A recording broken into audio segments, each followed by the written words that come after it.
William, here we are at KPMG's ASPAC conference in Singapore. You're an international tax partner with KPMG in China. Yes. I know a lot of clients have been asking you about tax incentives in China. What is the current state of tax incentives? Okay, thanks, Rodney. This is a very good question. Actually, a lot of foreign investors, they are very keen about applying for tax incentives in China.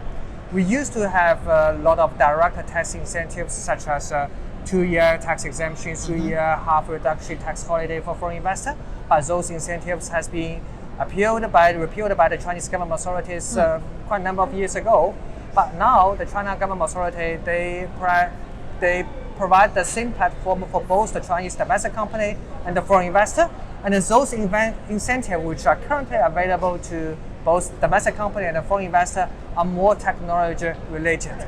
To be more specific, if a company is more involved in conducting R&D activities, so it's really high technology development activities, then they can enjoy reduction of the tax rate as well as an R&D bonus deduction.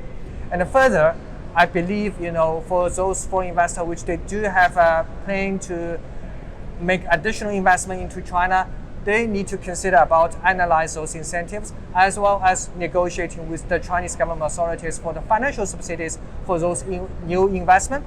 And in terms of the timing of the negotiation and the application, it's better for them to do this kind of analysis and application before they make the investment into China. This will put them in a better position to apply and to negotiate for those incentives.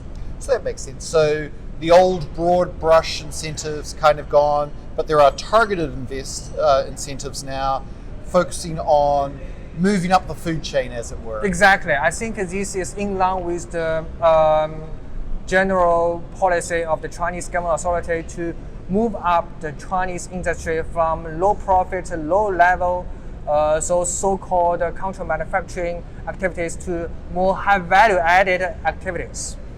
So just fascinating. So clearly something to keep in mind then as our clients evaluate the sorts of activities they undertake in China. Exactly. And I think, while at the same time you need to balance the whole arrangement.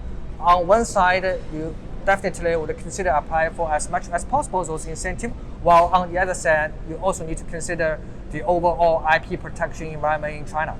Makes sense. Well, William, no wonder people are asking you about this. It sounds like a tremendous opportunity. Thank you for your time. You are very welcome.